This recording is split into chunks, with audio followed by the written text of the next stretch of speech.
जय साथियों, आप सभी का स्वागत है। आज बहुत लंबा लाइव बात नहीं करूंगी आपसे, आपका बहुत कम समय लूंगी।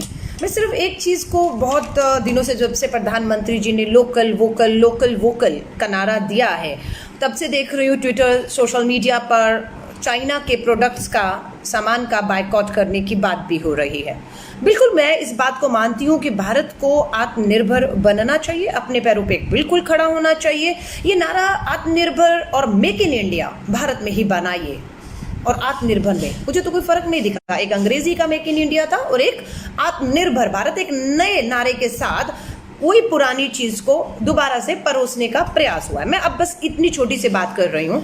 अगर आप लाल बत्ती चौराहे पर, सड़क पर कभी जाते हैं तो आपको बहुत गरीब लोग कोई स्पिनर लेकर, कोई खिलौने लेकर बेच रहा होता है और वो सारे के सारे अधिकतर आप देखेंगे मेक इन चाइना लिखा होता है। मैं चांदनी चौक की विधायक रही, Bhagirath market, Lajpat Rai market, Bhagirath palace, electronic market है, सारा सामान चाइना से आता है। करोल बाग आ जाइए आप, भारत की राजधानी दिल्ली के करोल बाग में आ जाइए आप उत्तर प्रदेश के वाराणसी की सिल्क मार्केट में देख लीजिए। ज़्यादातर आपको जो है चीज़ें भारत के अंदर मेड इन चाइना मिलेंगी। आप कहते हैं कि भारत के अंदर चीनी जो माल है उसको मत खरीदें। मैं बस अब इतनी बात पूछती हूँ, जिन्होंने, भारत के लोग हैं जिन्होंने वो सामान खरीदा हुआ है, ऑलरेडी उनके पास है, उनकी जेब से पैसा चला गया है चाइना में, आज की तारीख में वो सामान बेचकर अपना जो है गुजारा कर रहे हैं, उनका क्या किया जाना चाहिए? क्या उनसे वो सामान लें या उन लोगों को, छोटे छोटे दुकानदारों को जो खिलौने, या करोल बाग की मार्केट है, लाजपत राय इलेक्ट्रॉनिक मार्केट है, ये जितने भी बाजारों में चाइना का सामान दुकानों पे रखा हुआ है, क्या हमें उसे लेना चाहिए या उसे नहीं लेना है?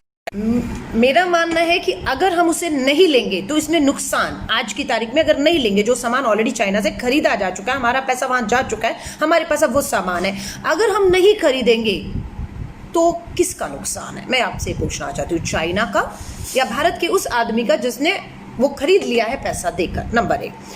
अब आपको जो भारत के अंदर सामान आ चुका है, मेरा मानना है उसे तो खरीदना चाहिए, ताकि जिस भारत के आदमी ने उसे लिया था, क्योंकि कोई पाबंदी तो आज तक भी नहीं है, आयात और निर्यात चाइना और भारत का जारी था, जारी है और लिख लीजिए जारी रहेगा।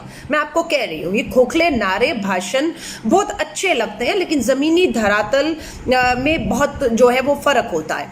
मैं एक कहती हूँ, अगर भारत की सरकार कहती है ना आपदा में अवसर, तो ठीक है, आपदा आई है ना, इसमें अब आपकी हिम्मत हो, मैं आपको कहती हूँ, जितना भी हम लोग आयात करते हैं, जितना भी हम चाइना से खरीदते हैं भारत के लोग, उस पर पूरी तरह बैन कर दीजिए।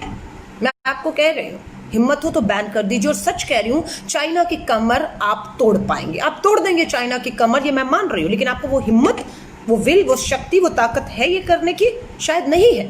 आप चाइना से आयात को नहीं रोकेंगे। भारत के लोग अपना पैसा, जब तक आयात नहीं रुकेगा, वो भारत का पैसा दे दे के चाइना से सामान भी खरीदते रहेंगे। लेकिन वो जब सामान बाजार में आएगा, तब आप भारतीयों को कहेंगे कि उस भारतीय, एक भारतीय दूसरे भारतीय से चाइना का वो सामान ना खरीदे, इससे नुकसान हमारे भारतीयों का होगा। आप बंद कर दीजिए इंपोर्ट, जितना भी आयात है वो बंद कर दीजिए। लेकिन आप ये भी सोचिए, अगर आप आयात बंद करेंगे, आप समझ रहे हैं, चाइना से आयात बंद करेंगे, नहीं खरीदेंगे चाइना से सामान, तो क्या चाइना भारत का सामान खरीदेगा? जो हम निर्यात करते हैं, जो भारत बेचता है चाइना को, आपको लगता है कि चाइना खरीदता रहेगा? तो यानी कि जो भारत का निर्यातक है, जो चाइना में निर्यात करता है, उस उद्योग, उस इंडस्ट्री, उस बाजार में क्या असर होगा इसका? मैं सिर्फ ये क्या इसका जवाब चाहती हूँ। इसका जवाब इनके पास नहीं होगा। राष्ट्रवाद के नारे देना, खोखले नारे नहीं, जमीनी धरातल पे उतर के असली में राष्ट्रवाद जिंदाबाद करिए। मेक इन इंडिया का नारा दिया था, 6 साल सरकार को पूरे हो गए, 6 साल मेक इन इंडिया। आपदा नहीं थी, अर्थव्यवस्था भी 6 साल में अच्छी थी, महामारी तो अब हुई है, लॉकडाउन अब हुआ है, अर्थव्यवस्था तो अब चरमर आई है, जीडीपी हमारी तो अब 4 पर आई है, बेरोजगारी तो अब 45 सालों में बढ़ी है। 6 साल तो सब बेहतर था। जब 6 साल में आप नहीं कर पाए आत्मनिर्भर, make in India, local vocal 6 साल में नहीं कर पाए, तो अब कैसे करेंगे? ये सवाल पूछ रही हूँ। किसी के पास इसका जवाब हो तो जरूर दीजिएगा। मैं समर्थन करती हूँ, अगर आप में हिम्मत हो तो मैं दोबारा दोहरा रही हूँ, देश की, भारत की सरकार को कहना चाहती हूँ, अगर हिम्मत हो, विल हो, तो पूरी तरह चाइना के आयात को देश में आने की जितनी भी है उसे बंद कर दीजिए। शायद अब सरहद पर लड़ने की कितनी तैयारी है नहीं है मालूम नहीं हमें, क्योंकि देश के प्रधानमंत्री कुछ नहीं बता रहे हैं कि चाइना में नेपाल तक हमें आके दिखा रहा है भारत का स्टैंड क्या है, कहाँ खड़े हैं हम लोग। अमेरिका बोल रहा है, ऑस्ट्रेलिया बोल रहा है इस पे, आप समझ रहे हैं। अमेरिका के डोनाल्ड ट्रंप कहते हैं कि मैं चाइना और भारत के बीच में मध्यस्थता करने को तैयार हूं। हमें नहीं मालूम हमारा स्टैंड क्या। चाइना ने साफ कर दिया, डोनाल्ड ट्रंप जी अमेरिका के राष्ट्रपति, हमें आपका मध्यस्थता की जरूरत नहीं है, लेकिन हमारी तरफ से कोई टिप्पणी नहीं है। ऑस्ट्रेलिया ने कह दिया ये भारत और चाइना का मामला है, हम इसमें नहीं आएंगे। हमारा क्या मानना है, क्या हमने ऑस्ट्रेलिया को अप्रोच किया था, क्या हमने रशिया को अप्रोच किया है चाइना की ये जो बातचीत लड़ाई चल रही है, क्या स्टैंड है भारत का, कोई बताएगा भारत को चल क्या रहा है। जो वीडियो हमारे सेना के जवानों की आ रही है वो सच है या झूठ है, आधिकारिक रूप से बताइए। लेकिन नहीं, कोई बयान नहीं है। Local vocal make in India अच्छा नारा है, लेकिन नारों तक है, इम्प्लीमेंटेशन कहाँ है। इम्प्लीमेंटेशन नहीं है, 6 साल निकल गए आपके।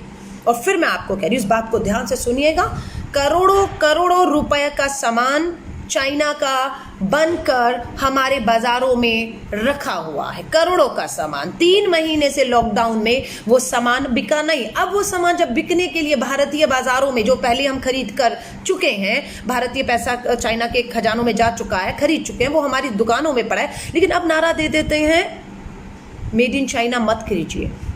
मैं हर भाजपा संघ के राष्ट्रवादियों से कहती हूँ, आपके हाथ में जो मोबाइल भी है ना वो चाइना का, उठा फेंकिए। अगर आप सच्चे राष्ट्रभक्त हैं तो, सच्चे राष्ट्रवाद की बात करते हैं तो अपना मोबाइल उठाकर फेंकिए। और अपने घर में देखिएगा, जूते चप्पल हर चीज़ों से आप देखिएगा कहाँ कहाँ नहीं मेड इन चाइना लिखा हुआ, उठाकर फेंकिए। उसकी होली जलाइए। हमने किया था, महात्मा गांधी जी ने जब स्वदेशी का नारा दिया था, नमक आंदोलन छेड़ा था, विदेशी चीज़ों को जलाना शुरू किया था। मैं संघ के लोगों को कहती हूँ, बाहर निकलिए ना, अपने मोबाइल से शुरुआत करिए जो मेड इन चाइना बने हुए हैं। जो चाइना का आपके घर में इलेक्ट्रॉनिक एसेसरीज और जो भी सामान है, जलाइए उसकी होली को, सलाम करेंगे आपको, लेकिन ये गुमराह मत करिए।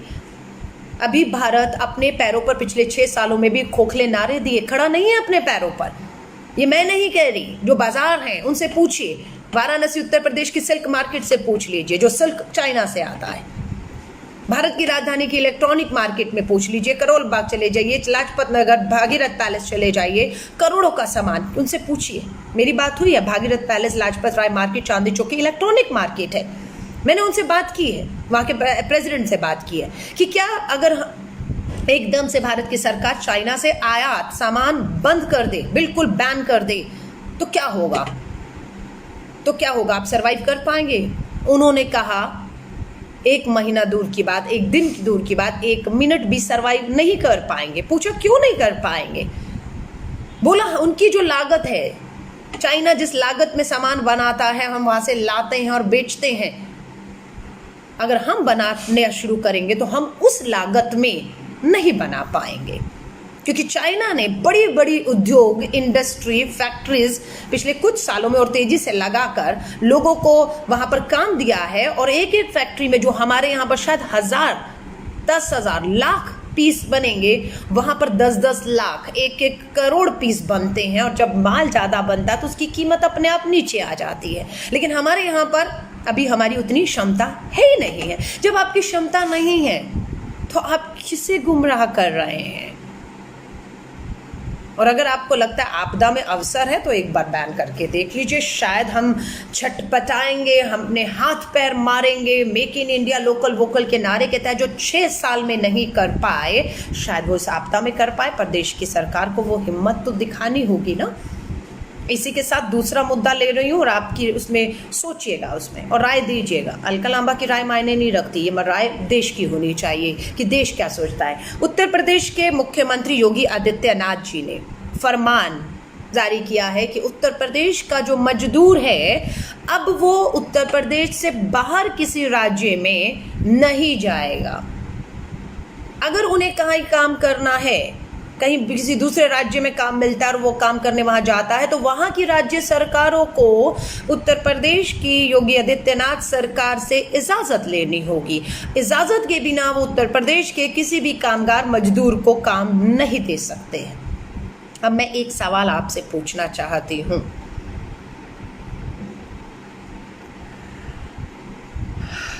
जो मजदूर कामगार अभी तक उत्तर प्रदेश नहीं पहुंचा है, अभी वो भटक रहा है, वो फंसा हुआ है देश के कोनों पर, क्या योगी आदित्यनाथ जी, मैं आपसे पूछना चाहती हूँ, वो वहाँ काम करता रहे या वो उत्तर प्रदेश लौट आए? ये मैं पूछना चाहती हूँ। अगर वो नहीं लौटा तो क्या वहाँ की सरकारें भी अगर यही फरमान जारी कर दें कि हम भी उत्तर प्रदेश के मुख्यमंत्री की तरह अब अपने ही राज्य के कामगार मजदूरों को काम धंधा रोजी रोटी के लिए देंगे और बाहर के नहीं देंगे, तो उस उत्तर प्रदेश के कामगार का क्या होगा जो उत्तर प्रदेश नहीं पहुंचा, अभी भी किसी न किसी राज्य में फंसा हुआ है या वहीं रहकर काम करना चाहता है, और वहाँ की सरकार भी आप ही के नक्शे कदम पर ये फरमान जारी कर दे कि नहीं, हम तो अपने अपने राज्यों के मजदूरों को ही काम देंगे, और उन्हें वो कुछ महीने कुछ दिनों के बाद निकलने का फरमान दे देती है, तब क्या होगा? मैं आपसे पूछना चाहती हूँ। उत्तर प्रदेश 20-23 करोड़ की आबादी है, दिल्ली की आबादी मैं कहूँ मात्र 2 करोड़ है, लेकिन भारत की राजधानी है, दिल्ली का अपना मजदूर नहीं है। खुद योगी आदित्यनाथ जी ने कहा 75% मजदूर महाराष्ट्र से आया है और 50% जो टोटल मजदूर आए हैं उसमें से 50% दिल्ली से वापस लौटा है। और सिटीज के अंदर अपना मजदूर नहीं होता है। हो सकता है मुंबई का मजदूर महाराष्ट्र के किसी कोने से आ जाए, कलकत्ता का जो कैलकाटा सिटी का मजदूर वो पश्चिम बंगाल के कहीं कोनों से आ जाए, लेकिन दिल्ली का मजदूर अस्पताल, फ्लाईओवर, मेट्रो, स्कूल, इतना इंफ्रास्ट्रक्चर काम होता है, मजदूर करते हैं, वो तो दिल्ली का मजदूर है ही नहीं हमारे पास इतना, वो तो यूपी से आता था। कल को अरविंद केजरीवाल भी ये फरमान जारी कर दें तो क्या होगा?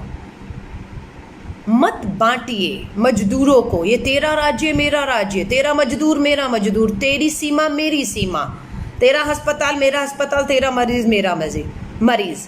सरहदों में छोटे छोटे देश बन रहे हैं, मैं देख रही हूँ। भारत के अंदर ही एक देश था, हमारी भाषाएं अलग थी, हमारी खाना पीना, जाति धर्म सब अलग अलग, अनेकता में एकता, एक भारत। लेकिन अब मुझे लग रहा है इस देश के अंदर छोटे छोटे राज्य बनाए जा रहे हैं। मुख्यमंत्री अरविंद केजरीवाल ने कह दिया कि मैं दिल्ली की सीमाओं को सील कर रहा हूँ।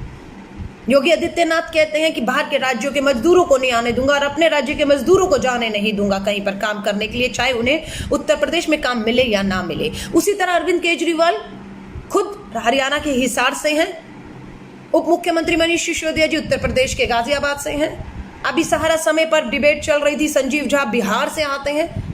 ये सब लोग बाहर से आकर दिल्ली में राज तो कर सकते हैं, पर दिल्ली के बाहर का गरीब आदमी दिल्ली में आकर all India medical institute, Bharat के सरकार के जो, दिल्ली के नहीं, भारत सरकार के जो अस्पताल, उसमें इलाज नहीं करा सकता। यानी कि राज करने आ सकते हैं बाहर से आप लोग, लेकिन इलाज करवाने गरीब नहीं आ सकता। आप समझ रहे हैं? तो इन चीज़ों का मैं आपको कहती हूँ, ये संविधान के खिलाफ है, ये संवैधानिक अधिकारों के खिलाफ है। ये आज़ादी देश के हर कामगार गरीब मजदूर को है कि वो अपनी क्षमताओं के हिसाब से किसी भी राज्य में जाकर, ये देश सबका है, वो किसी भी राज्य में जाकर जहाँ पर भी उसे काम मिलता हो, उसे अपना न्यूनतम मजदूरी मिलती हो, उसे सम्मान मिलता हो, उसके अधिकारों का हनन ना होता हो, उसके परिवार को अच्छा जीवन मिलता हो, तो उस गरीब कामगार मजदूर का हक है, उसे आप छीन नहीं सकते हैं।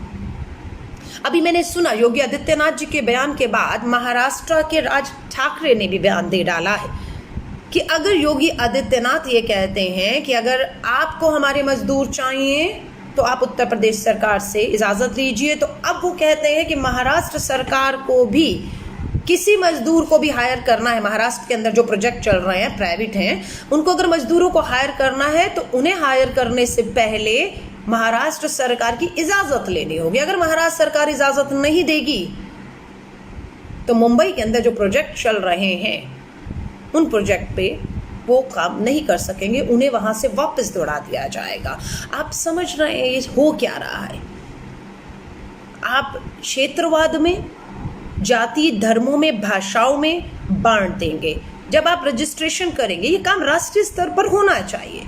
ये एक अनऑर्गेनाइज सेक्टर है, किसी को नहीं पता। योगी आदित्यनाथ जी का मैं बयान 25 मई को चेक करिएगा, 25 मई को योगी आदित्यनाथ कहते हैं 25 लाख कामगार उत्तर प्रदेश वापस लौट चुके हैं।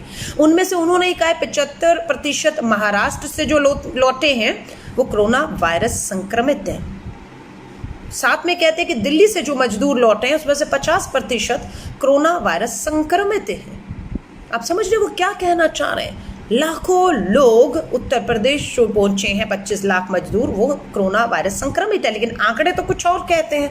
आंकड़े तो बताते हैं कि कुछ हजार ही हैं सिर्फ, और आप कहते हैं कि जो महाराष्ट्र से कामगार लौटा है वो 75%, दिल्ली से जो लौटा है वो 50% संक्रमित है। और अभी मैं अमित मोहन प्रसाद स्वास्थ्य सचिव हैं उत्तर प्रदेश के, अभी उनका न्यूज़ 18 पे बयान सुना है। उन्होंने कहा 11 लाख, योगी आदित्यनाथ कहते हैं 25 लाख, अमित मोहन प्रसाद स्वास्थ्य सचिव कहते हैं 11 लाख पहुंचे। यानी कि कुछ मालूम ही नहीं। 25 और 11 लाख तो ऐसे कहते हैं जैसे 25 और 26 नंबर है। 25 लाख मजदूर, 11 लाख मजदूर में कितना अंतर है, कुछ भी बोल रहे हैं। और उनका ये कहना है कि 11 लाख की हमने जांच में 1000, मात्र 1000 को संक्रमित पाया है। योगी आदित्यनाथ जी कहते हैं महाराष्ट्र से आए 75%, दिल्ली से आए 50% कोरोना वायरस संक्रमित है, लाखों संक्रमित है। लेकिन इनके स्वास्थ्य सचिव कहते हैं मात्र 1036 जो है वो कोरोना वायरस से संक्रमित पाए गए। यानी कि कोई भी कुछ भी बोल रहा है। मैं आप सभी से कहूंगी, एक बहुत खतरनाक खेल गरीब मजदूर के शोषण, अत्याचार, पूंजीपतियों के हाथों में समझौता करना, इन सब के हाथों में शोषण की तरफ बढ़ते हुए हम दिख रहे हैं, मजदूरों का शोषण। इसलिए गरीब मजदूर को कहूंगी, यह हक या अधिकार संविधान ने आपको दिया है, इसे कोई छीन नहीं सकता है। आपको जहां पर आपकी क्षमताओं के हिसाब से, आपके सम्मान के हिसाब से, न्यूनतम मजदूरी के हिसाब से आपको अगर कहीं पे भी काम मिलता है, ये काम आपका हक है। कोई भी राज्य आपको इस काम को लेने से, करने से रोक नहीं सकता। संवैधानिक अधिकार छीने जा रहे हैं गरीब मजदूरों के इस देश के अंदर। सोचिए इसके ऊपर कि आप यूपी में अगर काम नहीं मिलता, भूखे मर जाइएगा, लेकिन दिल्ली में अगर आपको काम मिलता है तो आपको इजाजत लेनी होगी। उसकी प्रक्रिया क्या है, अभी तक तय नहीं है। महामारी चल रही है। ये काम तब अगर होते जब पूरी स्थिरता होती, कोई महामारी नहीं होती, हमारी अर्थव्यवस्था बहुत बेहतर चल रही होती, विकास तेजी से रास्ते पर दौड़ रहा होता, हमारी घरेलू जो उत्पादन क्षमता है, तब ये काम किए जाते तो शायद किसी को नहीं झुकता, क्योंकि हर एक को अपने राज्य में काम मिलने की पूरी संभावनाएं थी। लेकिन आज जब महामारी है, अर्थव्यवस्था चरमरा चुकी है, बेरोजगारी अपने चरम पर है, सब कुछ ठप पड़ा हुआ है, आप कहते हैं हम मजदूरों को रोकेंगे। और अगर इनकी जो सुरक्षा की बात अगर आ रही है, तो क्यों भारत सरकार आगे नहीं आती है? क्यों भारत सरकार सभी राज्यों को कहिए, एक राज्य का काम नहीं है ये, सारे देश के राज्यों को कहिए कि अपने अपने राज्यों में जो कामगार मजदूर है, उनकी जो स्किल है, उनकी जो क्षमताएं हैं, उसके मुताबिक एक रजिस्ट्रेशन अभियान चलाए, ताकि हर राज्य अपने राज्य के कामगार मजदूरों की क्षमता और स्किल के मुताबिक उनको रजिस्टर्ड कर ले। आपके पास एक आंकड़ा कि आदित्यनाथ जी कहते हैं 25 लाख है, स्वास्थ्य सचिव कहते हैं 11 लाख मजदूर आए, कुछ नहीं पता कितने आए हैं। कोई कहता है हमने 50 लाख मजदूरों को ट्रेन में बिठाकर घर भेज दिया, कोई कहता है 1 करोड़ को भेज दिया, किसी को कुछ नहीं पता, हवा में तीर छोड़े चले जा रहे हैं। तो राष्ट्रीय सचिव स्तर पर एक नीति, प्लान ऑफ एक्शन बनना चाहिए। देश के कामगार मजदूर अनऑथराइज सेक्टर में जो काम कर रहे हैं, जिनका कुछ नहीं पता, बिल्कुल उनका रजिस्ट्रेशन होना चाहिए, उनके आंकड़े होने चाहिए, उनके आधार से जुड़कर उनको देखा जाना चाहिए कि उनको उनकी स्किल के मुताबिक किसी भी राज्य में देश की सरकार देखे, उन्हें काम अगर मिलता हो तो उन्हें काम वहां देना है, आप रोक नहीं सकते हैं। अभी सहारा नेटवर्क समय पर आप देख सकते हैं, यूट्यूब पे अभी लाइव पर थी। प्रधानमंत्री मोदी जी ने ऐप जारी किया, उस ऐप का कितना फायदा हुआ, कितने कोरोना वायरस पीड़ितों को सुविधाएं मिली, इलाज मिला, नहीं मालूम है। लेकिन अरविंद केजरीवाल ने जो ऐप लॉन्च किया है, संजीव झा इन्हीं के विधायक हैं, मधुबनी बिहार से दिल्ली में आए विधायक हो गए, मनीष सिसोदिया गाजियाबाद उत्तर प्रदेश से आके विधायक हो गए, अरविंद केजरीवाल हिसार से आके हरियाणा के विधायक हो, यहाँ पर मुख्यमंत्री हो गए, राज कर रहे हैं। लेकिन इलाज के लिए सरहदें, दिल्ली के बॉर्डर सील कर दिए हैं और एक ऐप लॉन्च किया है। उस ऐप को मैं नहीं, सहारा समय के जो एडिटर हैं जिन्होंने उस कार्यक्रम को कर रहे थे, उन्होंने बेनकाब किया। उन्होंने लाइव कार्यक्रम में उस ऐप में जो दिखाया जा रहा था कि दिल्ली के सर गंगाराम अस्पताल में 100 से ऊपर कोरोना वायरस पीड़ितों के लिए बिस्तर खाली हैं। उन्होंने जब कॉल किया तो उन्हें ये पता लगा बिस्तर खाली नहीं है। आप समझ रहे हैं, ये ऐप लॉन्च करना, इस ऐप के विज्ञापन और प्रचार पे टीवी पर आके करोड़ों रुपया खर्च करना एक बात है, सच्चाई दूसरी बात है। ऐप पर जब उन्होंने खुद एडिटर ने कॉल किया, हमने नहीं किया, हम अगर करते तो यकीनन आप विश्वास नहीं करते और करना भी नहीं चाहिए था, हम पॉलिटिकल लोग हैं, लेकिन एडिटर ने जब फोन किया तो पाया गया कि जो बिस्तर खाली ऐप में दिखाए जा रहे हैं कोरोना वायरस पीड़ितों के लिए वो खाली नहीं है। नंबर 2, जब उन्होंने कहा हमें एम्बुलेंस की जरूरत है तो उन्होंने एम्बुलेंस देने के बजाय एक नंबर दिया और एडिटर ने दूसरे नंबर पे जब कॉल किया तो पता लगा एम्बुलेंस प्राइवेट से मंगाई जाएगी और उसके लिए 7,000 रुपये आपको एम्बुलेंस के लिए पे करने होंगे। आप समझ रहे हैं।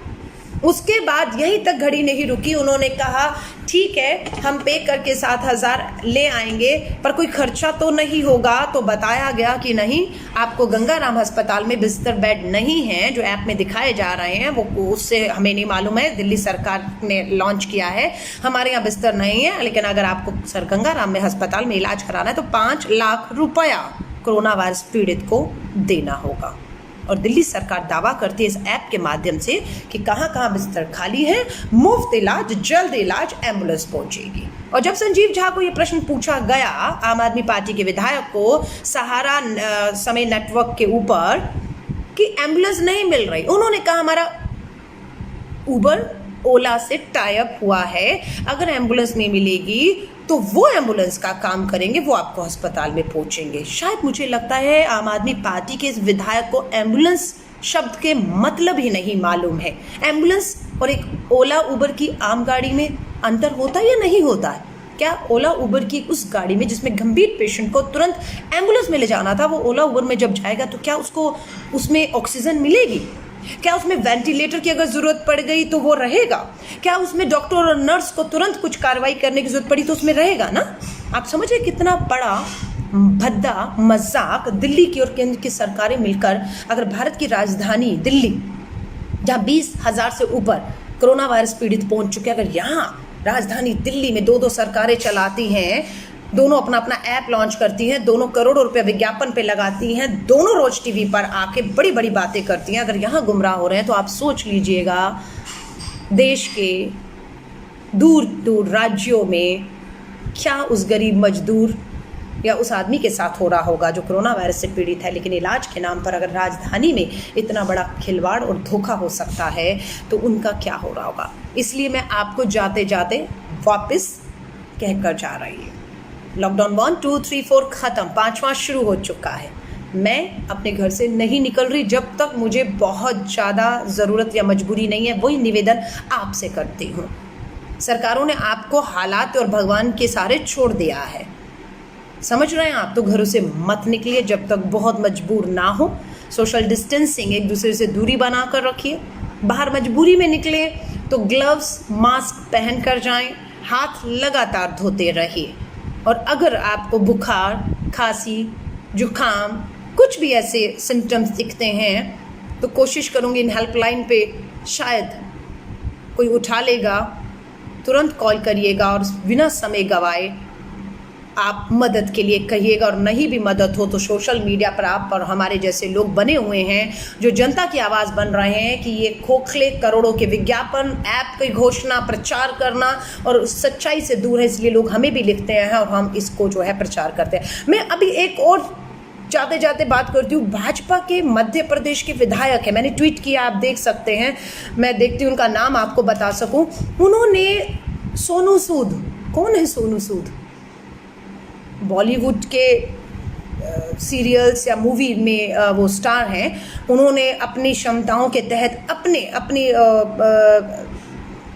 जितनी उनकी क्षमता थी पैसे से लोगों को मदद करके उनके घरों तक पहुंचाने की कोशिश की। और पता लगता है मध्य प्रदेश में भाजपा की सरकार है, देश में भाजपा की सरकार है, मध्य प्रदेश में भाजपा के अपने खुद के विधायक और सांसद हैं, पूर्व मुख्यमंत्री भी हैं, पूर्व मंत्री भी हैं, लेकिन भाजपा के ये विधायक जो है सोनू सूद को एक लंबी लिस्ट रीवा मध्य प्रदेश के हैं। लंबी लिस्ट भेजते हैं कि सोनू जी ये लोग मुंबई में फंसे हुए हैं, इन्हें मुंबई से मध्य प्रदेश रीवा पहुंचाने पे मेरी मदद कीजिए। आप समझ रहे हैं, वो विधायक है, उसकी मध्य प्रदेश में सरकार है, मुख्यमंत्री उसका, देश का प्रधानमंत्री उसका, रेल मंत्री उनके हैं, देवेंद्र फडणवीस उनके पूर्व मुख्यमंत्री हैं, विधायक हैं, उनके सांसद है, किसी को नहीं लिखते, सोनू सूद को लिखते हैं कि आप रीवा के मजदूरों को घर पहुंचाने में। आप देख रहे हैं कितना बड़ा ढोंग तमाशा चल रहा है कि अपने प्रधानमंत्री को लिखने की बजाय हमारी सुने न सुने, आपकी तो सुनेंगे उम्मीद करते हैं, लेकिन ये ढोंग और ये तमाशा, ये दिखावा पूरी तरह से चल रहा है। मैंने जो प्रश्न उठाए, जो सवाल आज किए हैं, आप उस पर गौर करिएगा, सोचिएगा, अपनी राय बनाइएगा। जब आप अपनी राय बना लें, जो चर्चा मैंने आज की है आपसे, तो प्लीज़ उस राय को अपने अपने तौर तरीकों से सोशल मीडिया पर डालिएगा, ताकि आप क्या सोचते हैं। जो योगी आदित्यनाथ ने मजदूरों को लेकर फरमान जारी किया, या दिल्ली के मुख्यमंत्री ने जो सरहद बॉर्डर को, दिल्ली के बॉर्डर को सील करने की बात की है, या इनकी कथनी और करनी और सच्चाइयाँ जो है वो मैंने आपके सामने आज फिर सबूतों के साथ रखी हैं। मैं आपसे कहूँगी, देखिएगा इस मेरे लाइव को दोबारा से, अगर बाद में जुड़े हैं इसे सुनिएगा, अपनी राय बनाइएगा, अपनी राय बनाइएगा, अपनी तरफ से भी जांच करिएगा और छोटे छोटे वीडियो बना के सोशल मीडिया पर डालिएगा, ताकि समय रहते हम इन सरकारों को चेता सकें कि आप जब जब गलत फैसले लेंगे, जब जब गलत निर्णय लेंगे, गरीब मजदूर, किसान या किसी को भी लेकर, तो हम आपको ऐसा बिल्कुल नहीं करने देंगे। हम विरोध करेंगे और हम उसके आड़े आएंगे। मैं आप सभी को शुभकामनाएं देती हूँ। आप अपने घर और परिवार के साथ सुरक्षित रहें। मेरी शुभकामनाएं। जय हिंद, जय भारत। अगर आपने अभी तक हमारा चैनल सब्सक्राइब नहीं किया है तो सब्सक्राइब करें और घंटी का बटन बिल्कुल भी दबाना ना भूलें, ताकि सभी लेटेस्ट खबरें पहुंच सकें आप पे सबसे पहले।